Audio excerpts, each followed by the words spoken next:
Pamjet me vizitor në Kalan e Shkodrës nuk I përkasin as muajit korrik apo gusht, periudhës kulmore të sezonit turistik, por pikërisht datës 15 tetor. Turistët janë nga qytetet të ndryshme të Shqipërisë, nga Kosova, emigrantë ardhur për pushime në këtë periudhë, si dhe vizitor të huaj nga Europa, SBA, Azia e vende të tjera. Me këtë ritëm të qëndrueshëm të zhvillimit turizmit kulturor historik, duket se ky sektor po fiton bindshëm terren si një aktivitet që nuk kufizohet vetëm në muajt e verës, por shtrihet gjatë gjithë vitit. Monumentet të tilla si Kalaja Rozafes janë tashmë një destinacion I pandashëm për vizitorët, të cilët e konfirmojnë këto përmes përshtypjeve të tyre pozitive.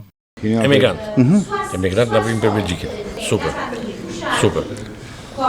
Shumë bukur. Është një vend shumë I bukur. Ka një histori të madhe. Edhe mikun era me Gjokën, ka ardhur prej Zvicrës në Kaspë. Apo stafat për me pa Kalan e Rozafes. Se ka një histori tepër domethënë. Jam nga Amerika, jetoj në Saron, jam tash një muaj, kam marrë për vizitë në Shkodër, m'pëlqeu shumë Shkodra, kam marrë me vizitur Rozafen dhe jam shumë I lumtur. Unë e pikturoj dhe kam marrë me vizitu Shkodrën edhe do të rrihet pikturoje Rozafen. Jam shumë I lumtur, jeni shumë njerëz të mirë shqiptar. Shumë respekt.